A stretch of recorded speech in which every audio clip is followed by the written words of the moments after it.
These people are trying to get views. They're trying to get attention just like anybody else. But at the end of the day, the fundamentals remain the same. And the truth be told, if the dollar does get truly destroyed, you don't need to really, there's a lot of bigger fish you got to fry anyway, right? Like the last thing you need to be worried about is the stock market or cash. You need to go buy you some goods, right?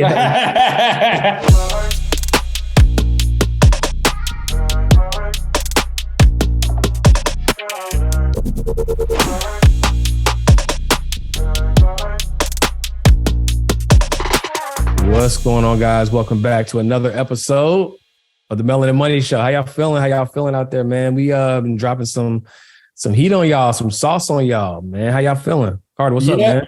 Yeah, man. I'm happy because of the amount of game we've been giving on the show, and our latest episodes have been doing really well and just have a lot of good content, and the visuals are amazing. I'm upset that we're not in person today. You know what I'm saying? Right. That's the only thing I'm upset about. I mean, we had the last 4 or maybe like at least last 3. I mean, we have some more in the vault, and so we spacing it out a little bit. Yeah, but even the ones when you were in Colombia, those were 2 back-to-back. Oh yeah, dang, that is right. I think the last 5 episodes we were in person. Yeah. And this time we're not. So it's a little different. A little different, man. But we got something for that. The good news is we're going on a podcast tour, right? So that is the good news. That is as in person as it can get, not only because we're in person, but y'all get to be in person with us, right? So first stop is Houston. By the time you listen to this, I hope they're not sold out. But if we have some tickets available, please grab those tickets because it will sell out. But more importantly, we want to see y'all. We want to tap in with y'all. We want to hang out with y'all. So make sure y'all grab those tickets. And if you can't come to Houston, grab the nearest city to you. And even if it's not near, make it a trip. Tell your girls to come out. Tell a friend, hey, we're going to make it a thing. We're going to go to LA. You know what I'm saying? We're going to Chicago while it's still warm. You know what I'm saying? Like, so make it a thing either way because it's going to be a vibe, right? So I'm excited about that. That'll help us redeem our 1 to 2 episodes that are not in person. Right. How you feel about the tour? I'm excited, man. We just had a call with the team this morning because not just us. Y'all get the Melanin Money cast, but you also get the Social Proof cast. So it's gonna be me, George, David Shands, Donnie Wiggins, and we're going to be giving out some crazy game and going on this tour together. And it's gonna be funny. We really gonna actually be seeing who's the better show that night, right? Because it's gonna be our show.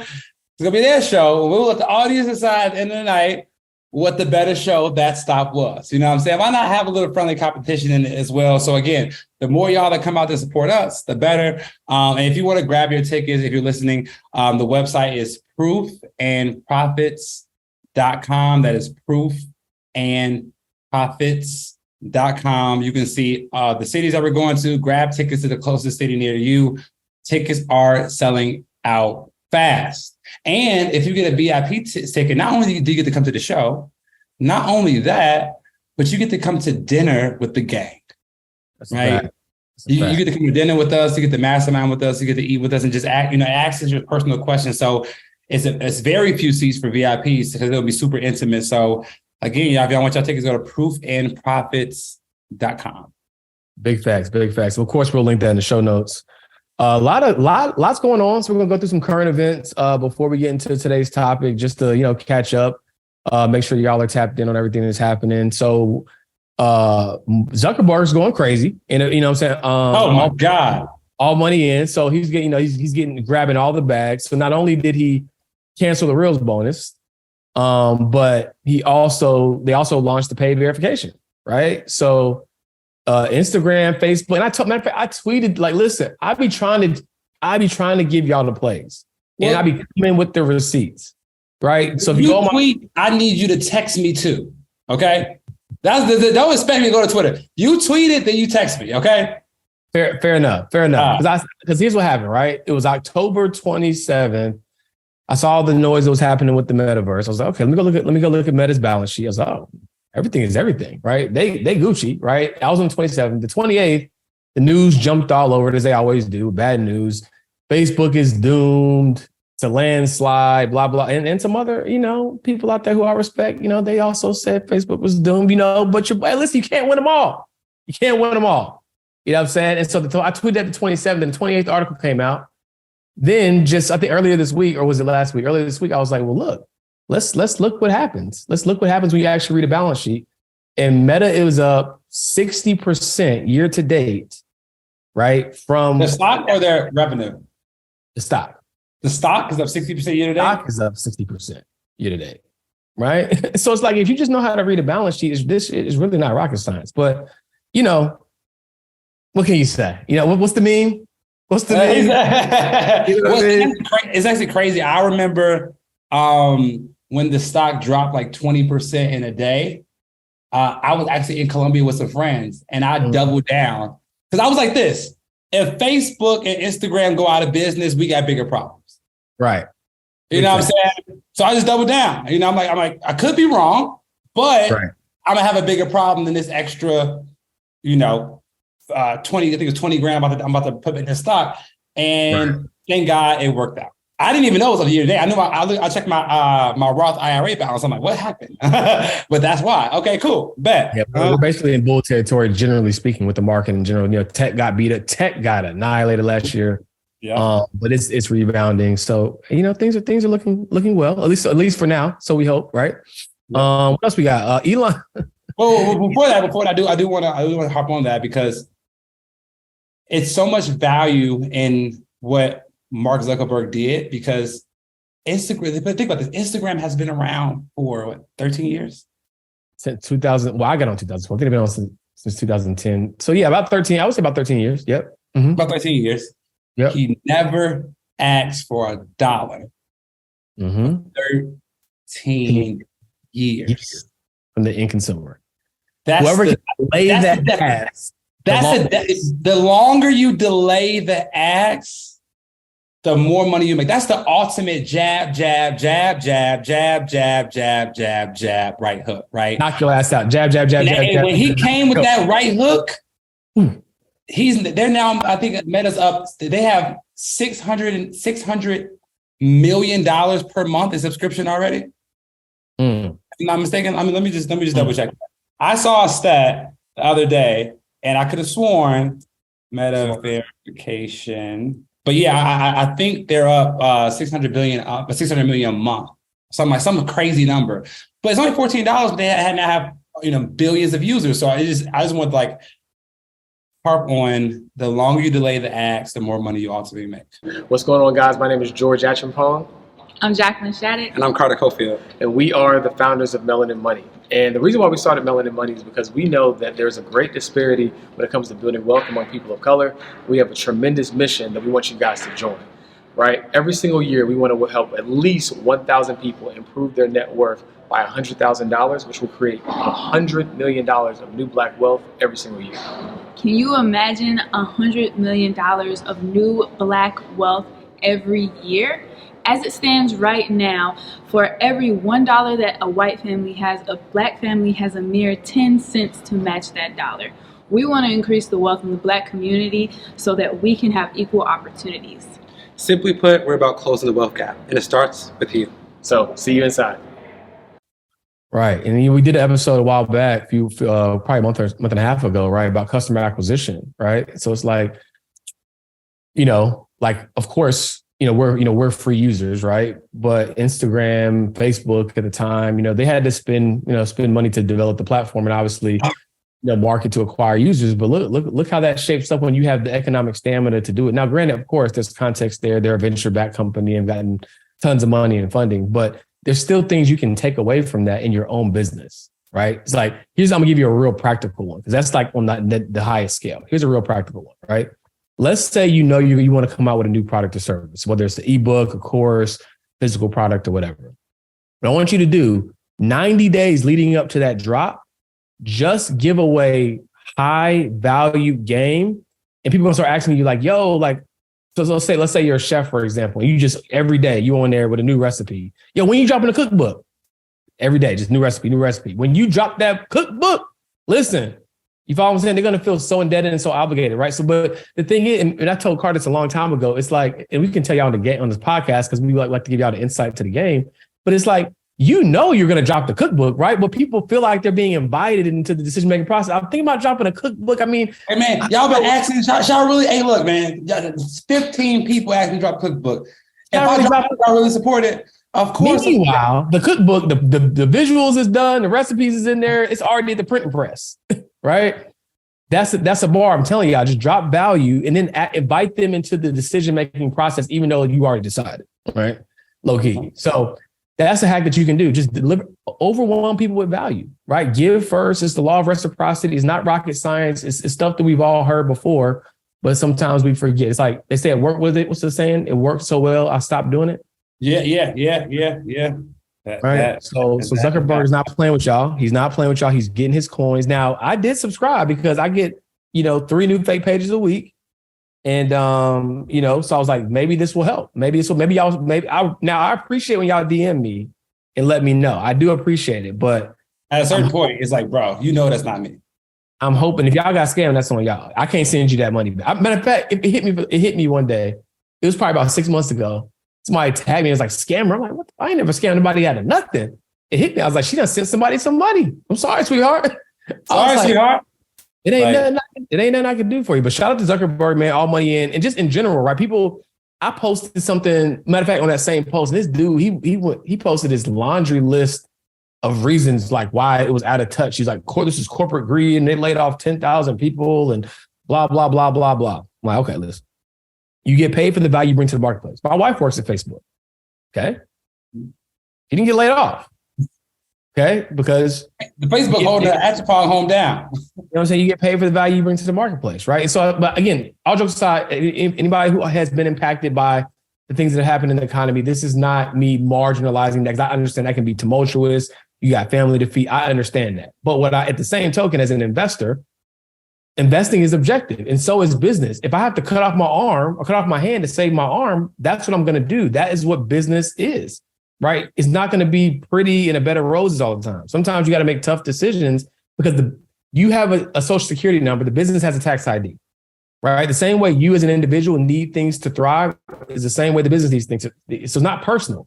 In order for that business to survive, it might need to do certain things to survive.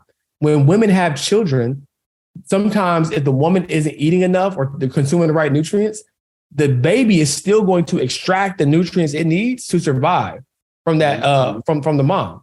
And it's the same thing with your business. People often refer to your business as being a baby. It's the same thing. It's like you have to take care of it. And sometimes that means, casualties of war, right? So I thought that was pretty interesting. So here's a funny one. Elon Musk changed the logo of Twitter to Dogecoin, the little dog. Did you see that? I did not see that. Yeah, and I don't know how long. I don't know how long he's gonna keep it, or maybe he will. Knowing Elon, he might keep it forever. But somebody like a year and a half ago, I was like, you should buy Twitter and change the logo. He was like, dang, I guess I did buy Twitter. The only thing I didn't do is change the logo, and he changed the logo. Like he's the definition of do what you want. Do what you want. Yeah. He moved such I'm gonna do what I want energy. Like to buy a conglomerate like Twitter, where you already got Tesla and SpaceX, you're busy enough. Let me just go ahead and do this right quick, just because I got. Just went by real quick. He walked in, and he walked in like his first day, like a sink. I can't even remember like the symbolism behind him. I'm like, this dude is he is trolling life at the highest level. But for those who understand chess moves, what he really did was even though Twitter hasn't been known to be a profitable company, it has been known to be one of the most powerful decentralized media outlets, right? Mm-hmm. So I wouldn't be surprised. I'm going to bring on predictions. I wouldn't be surprised if we see Elon make a run for office at some point, or just leverage the platform to grow and scale his businesses. Either one. But I wouldn't be surprised. Same reason why Jeff Bezos, bought, was it New York Times? I want to say. Yeah, I mean, just you got to understand that the pieces on the chessboard.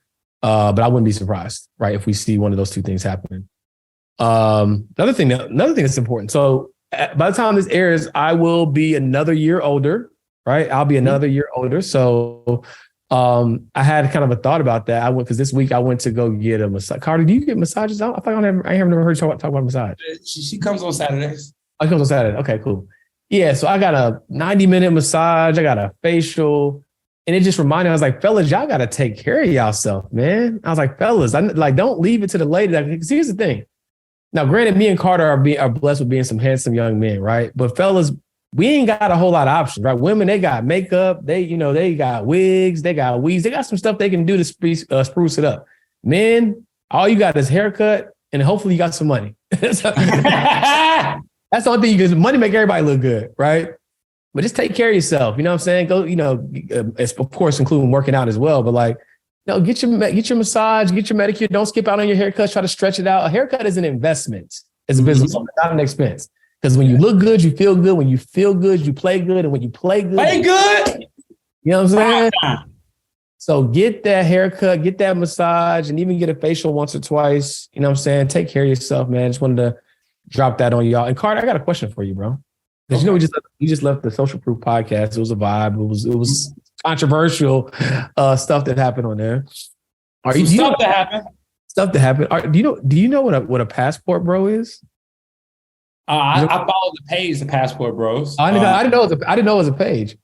Will people try to argue to say that you're a passport bro? So I didn't know that it was an actual term. I thought passport bro. Yeah, I didn't realize that until recently. I thought it was just homies that got passports to travel the world. It's an actual thing. No, it's an actual thing. A passport bro is someone who goes to foreign countries to find their women of choice. Would that by definition would you be classified as a passport bro? I believe that you should travel as much as you can to experience as much as you can. And if women are a part of that experience, I'm down for it.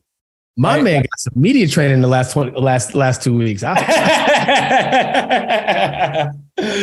no, but in all seriousness, if I travel somewhere, the goal is to meet a girl there and just to see what it's about. And that's just not just to have sex with her, but to get to know her, have conversation. I want to get to know as much about the country as I possibly can. And why not experience it with someone? Matter of fact, quick story, landed in Paris, right? Landed in Paris, got in an Uber. This was back when Uber, maybe you can share Ubers with people. Yeah, you can't do that anymore? Hell no. Ain't no such thing as that. Ever since COVID happened, that's dead, bro. Oh, I didn't know that. Okay. No, not with a random person. Oh, you with a random person. Yeah. Uber, it was like Uber Share or something. I got you. It's kind of a weird, we actually did that for people. Yeah, it is kind of weird. I mean, Uber in general, we just made a cultural shift. Uber is weird. And then back when we was remember we were joking on the one episode about, and I'll let you get back to your point, about when in our younger days when you traveling with the bros and y'all sharing beds. And remember, have you ever rented an Airbnb and the person was still there, in the house? You just had a room in the crib? No, I would never do that. I never done that. I've done that one time. I was like, oh, this is weird. I can't do this again. Yeah, no.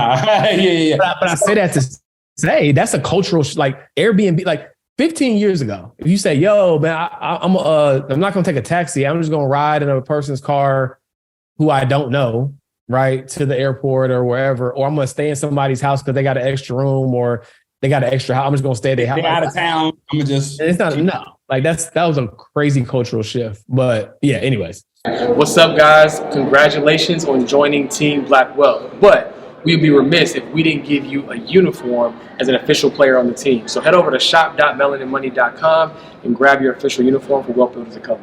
We'll see y'all at practice. But yeah, I landed in Paris, didn't speak French, got in an Uber, shared an Uber, and my Uber driver was trying to explain something to me. And I'm like, bro, here's the address. Luckily, the girl in the car spoke both languages. She helped me get to my destination. And then she was like, yo, how long you in town for? Like a couple of days. And one of the days I was there, she literally carved out her whole day and took me around every site there was in Paris. Stuff that tourists don't know about, like lounge. It was a speakeasy lounges and all this stuff that you wouldn't know. I was only in Paris for 4 days, but I really got to experience Paris because one person took the time out of her day to let me experience it for real as a citizen there. Dope. Yeah, so if that's a passport, bro, then I'm all for it. And we later, we did have some fun together. That's neither here nor there. Okay. All right. Right. We might have to come up with a new show for the love and money. But nah, what was I gonna say? No, I feel you. I feel you. That's listen, live your life, man. What they say, rumble, young man, rumble. Man, Rumble. All right, so let's get into it, man. Obviously, there's a lot happening in the world right now. We got banks collapsing. We got people talking about the dollar being destroyed, and is the end of the world happening? Like, what is going on, right? What is going on? So we wanted to touch on it a little bit. Again, we didn't want to, focus too much on it, but we want to make sure that we are a go-to resource for you guys to give you some perspective about how to navigate these things, some key takeaways, and just our thoughts on what is happening. Right. So they're calling it the de-dollarization, right? So there's an alliance being formed between Russia, Ghana, India, South Africa, and Brazil. And basically, at a high level, what they're trying to do is they're trying to replace the standardization and the use of the US dollar, right? Obviously, China is the spearhead behind all this, trying to connect the dots, which is why even when you see things with like TikTok, and the reason why US is trying to ban TikTok is because they think China is just playing a different game, right? They think China is doing everything they can strategically to unravel the United States as a superpower that it is, right? And so, Carter, what are your thoughts on what's happening right now? I think that for most people, it's a scary time. Like if you see this in the news and you don't have that much financial literacy, or you just don't study the past financial waves that we went through, it can be extremely scary. And I think people are panicking right now, especially seeing like that countries are coming together, quote unquote, against us. And the crazy thing is, like, here's the crazy part to me. Before this happened, a lot of people were keeping too much money in cash, right? Like not knowing that inflation got up to 6 or 7% this year. So what I think this is a great wake up call for a lot of people who didn't know, because like if you had a lot of money in cash, you're going to lose 7% of your money this year, and right. that wasn't enough to push some people. But now they're seeing like the dollar could be just losing value on top of inflation. Maybe this is waking people up and understanding that keeping your money in cash is not a good idea. Yeah. And the thing about it is, right, is like the reason why this is so important is because whenever you're the global reserve currency, which the US dollar is, it gives you an incredible amount of power and leverage, right? Because if you're the global reserve currency, you're viewed as extremely stable, right? Which also means that companies park their cash, right, in your treasuries, right, in U.S. treasuries. So if you look up how much money is in U.S. treasuries from other countries, you'd be astonished, right? It's because it's viewed as stable. It's the global reserve currency. And so while that is great, right, to have that stability, other countries like China and Russia, right, are basically tired, in layman's terms, they're tired of being bullied, right? They're tired of the leverage that America has over these countries. If you remember when the conflict was going on with Russia and Ukraine, how the Russian, whatever their dollars, I can't remember, was the rupee? What is it called? Not rupee, that's India. But their dollar got destabilized immediately. I mean, it dropped like crazy overnight, and their assets got frozen. It was a whole thing, right?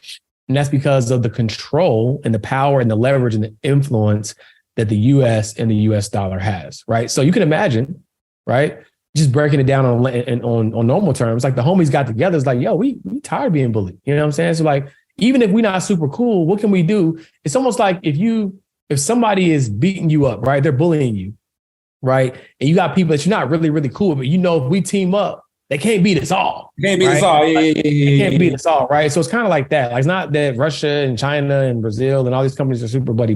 It's like, shoot, what do we have to lose by teaming up to dethrone America as this global world dominating superpower? My personal belief, if you go back and look at history, all the times that this was mentioned, even all the way back to 2000, right? Like this has been talked about for a while. And I think that China has incrementally tried to do a lot of different chess moves to move this along. I still think they're very far away, though. I still think they're very far away because at the end of the day, as the saying goes, when America sneezes, the rest of the world catches a cold. So I don't know when it's all said and done. You know how you hype your homie up to go get in the fight, and then you actually have to stand in front of them. It's like, nah, bro, I don't. Like, do we really got to do this? Like, I think it's going to be one of those scenarios. You know what I'm saying? At least for the foreseeable future, in my opinion, that's the hill I'm willing to die on. Because if they are able to destabilize us, right, in a major way, I think our problem is a lot bigger than just the dollar being destabilized, right, on a global scale. And I think that because of the military influence and power that we still have, while we have experienced years of just like, cyber warfare and things of that nature, I think if it comes down to it, America's going to pull up.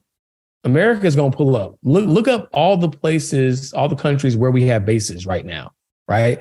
You don't want to play with America, like, because they've had the dominance for so long that just the same way China has been strategic in wanting to destabilize us, that's during that time period of our strength, we have put bases everywhere. We are everywhere. So if you act too crazy, listen, we right there. Like we at your neck. Yeah. You know what I'm saying? Like I remember one post, it was saying, I think it was directed at Russia, but my man went off. He was one of the generals of the US military. He said, look, again, paraphrasing here, if you play with us, right? He said something like this: if you play with us, your kids will have to bury you and will be raised by, I can't remember like exactly, but it was the most gangster shit I've seen. I'll go back and find this. Maybe Donald could clip it up and add it in, but it was. We have been honed into a machine of lethal moving parts that you would be wise to avoid if you know what's good for you. We will not be intimidated. We will not back down. We've seen war. We don't want war. But if you want war with the United States of America, there's one thing I can promise you, so help me God. Someone else will raise your sons and daughters. Gangster. I was like, yo, he not playing with y'all. You follow what I'm saying? So like, that's why I think when you just look at all like the news can be very sensationalized, and we can really. And everybody wants to clickbait, and everybody, yeah. So I still think we're a ways away. Do I think that all empires have to fall at some point in some capacity? Absolutely. History will tell us that. Is America at that point right now, and is China and B.R.I.C.S in a place where they can do it? I don't know. That's not something I'm willing to co-sign just yet. What's going on, guys? I'm George. I'm Jacqueline. And I'm Carter. And we are your money mentors. But today we wanted to talk to you about a really special feature, Financial Flicks. Can you imagine an entire on-demand library of financial content across three main categories: wealth building, entrepreneurship, and personal finance, so that you can take your finances to the next level? Guys, when you replace entertainment with education, your life will change forever. Imagine replacing 1 hour of Netflix with 1 hour of Financial Flicks. Imagine how much further that could take you to your financial destination. And we have the perfect library for you. Yeah, so if you're ready to Financial Flicks and chill with us to put more of your energy into education, then join us in the club. We can't wait to see you there. See you there. Well, and I agree with your sentiments 100%. I believe that it's like, it's a big chess move, right? But like the game is not over. We still have, America hasn't responded. It's like, somebody takes your knight, you're like, bro, that's tough. But like, all right, now you ready to play? Okay, let's get it. Like, you know what I'm saying? So, but I think it's worth the world being on notice, and it's worth everybody knowing who think that cash is king. Like, bro, right. If you ain't learned none of these last 365 days, cash ain't it, my brother. Right. Cash ain't it. Okay. So, yep. And what I like to do is, because I will never claim to be a, what do you call it? Now I won't say economist, but more in the political realm. I'll never claim to be, to know all there is to know about global foreign policy. That's what I'm going to say. Right. So what I try to do is just zoom out and look at things on a macro level and look at things from a business standpoint, right? And it's like, okay, well, if the stock market is not the economy per se, right? It's a mechanism that can move up and down relative to what's happening. At the end of the day, businesses make up the economy, and the stock market is the derivative of that, right? So for me, what I think about is, well, what businesses, regardless of what's happening, regardless of the noise, what businesses are still in position to do well? Which businesses still have great relations with these other foreign countries, despite like America and Apple are not mutually exclusive, right? So that's how I'm. Thank right. you. So So I'm looking at the companies, right, that still are slated to perform well, right, despite whatever might happen, right, through this journey. And so for me, looking at those bigger companies and being like, okay, do I think that Apple, Nike, whatever companies you want to research are going to still be positioned well? Then yeah, okay, great. What is my mechanism for owning those? The stock market. Okay. Is it likely that even though the stock market might experience volatility, that companies like these will still be able to weather the storm? Probably, right? So that's my approach. I'm not here I don't know what goes on behind the closed doors, above my pay grades, above my security clearance. I can speculate like the rest of us on the internet, but I don't have the time or desire to do that. I want to just make sure I'm still able to get these ducats, right? Mm-hmm. You know what I'm saying? Now granted, I don't want to say that without context. Obviously, I understand that there are ramifications from things that happen from a political standpoint. I'm just saying I don't have control over it. And I'm not somebody who likes to spend my time focusing on things I don't have control over. Right. Maybe there might be a level at some point that we reach where we could have some say and we're throwing money at lobbyists. That's just not where I'm at right now. Right. Mm-hmm. So I'm focused on the things that I can control. And I recommend investing in high quality assets, just like you would before. I would not recommend sitting in a lot of cash. I would also recommend investing in hard assets, right? Like as they always say, they're not creating more land, right? So if you're not yet investing in real estate, I would strongly consider investing in real estate, right? Because these are things that when you really zoom out and peel back the layers, I'm investing in quality companies. Just the stock market is the medium that I'm doing it. I'm investing in hard assets. I'm investing in real estate. If the dollar fluctuates, devalues, et cetera, I still own things that retain whole value and ideally appreciate, right? And that is what you can do when you hear the noise, right? Block it out, right? These people are trying to get views. They're trying to get attention just like anybody else. But at the end of the day, the fundamentals remain the same. And the truth be told, if the dollar does get truly destroyed, you don't need to really, there's a lot of bigger fish you got to fry anyway, right? Like the last thing you need to be worried about is the stock market or cash. You need to go buy you some guns, right? So like go take a trip to Venezuela. You'll see what I mean.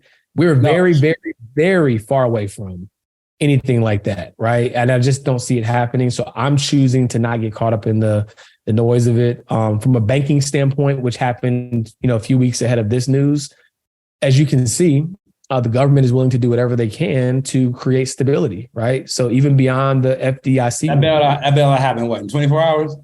24 hours, right? Now, again, what does that mean down the road? I can't tell you. Here's how I explain to people. I say, look, the U.S. economy or the economy in general is like musical chairs, okay? When the music is playing, you have to stand up and dance.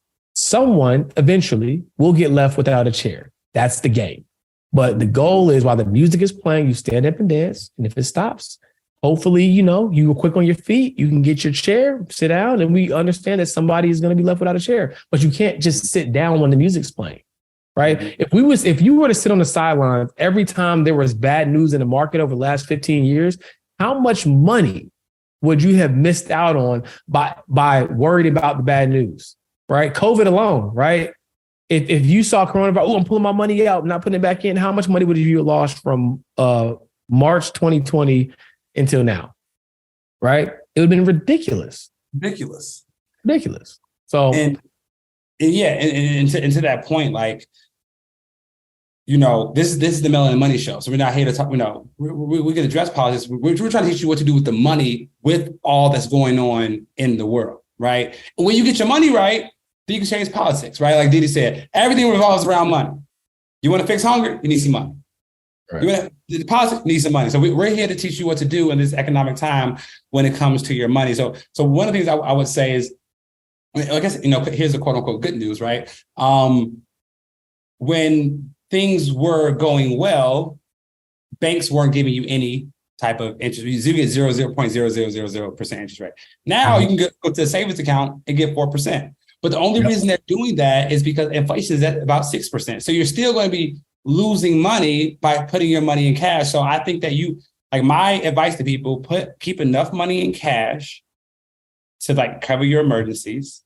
But the rest of that money needs to be invested. Here's something that I think people don't often know enough.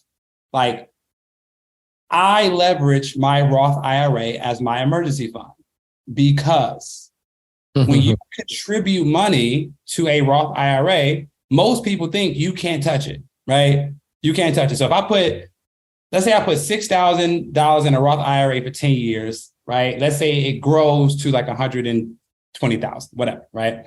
People are like, oh, well, you can't touch the $120,000 until retirement. No, I can't touch the gains from my investments, but I can always touch the contributions with no tax and no penalties. So if I did $6,000 a year for 10 years, that's 60 grand that I could access and get within 24 hours if I need it. You know what I'm saying? So outside of what your emergencies are, the majority of your money should be invested. And I'm talking to y'all, and I'm also talking to me because I looked at my bank account yesterday and I'm like, brother, get rid of this money. You know what I'm saying? So yeah, that's a hack as well. Big facts, big facts. You know, I'm just put y'all on something that you didn't catch from what he said. So he said the banks are giving you 4%, inflation is still around 6%, right?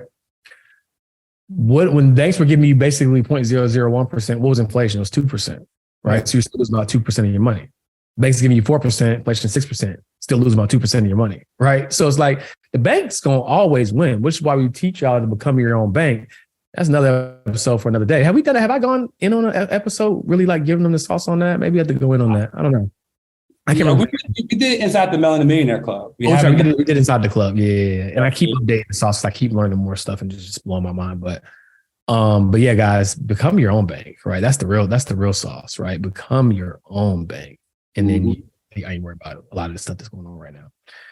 But yeah, I mean, honestly, keep it real, bro. I mean, I don't really have too much to elaborate on this. I mean, if you guys want to go deeper on it, you can. We want to give you guys a macro overview of what's happening and our perspective on it, so that you don't, go down an unnecessary rabbit hole of thinking that the world is going to end and, you go buy, all the canned food off the shelf. Taking all your money out the banks and putting it underneath the mattress. Like let's not do that.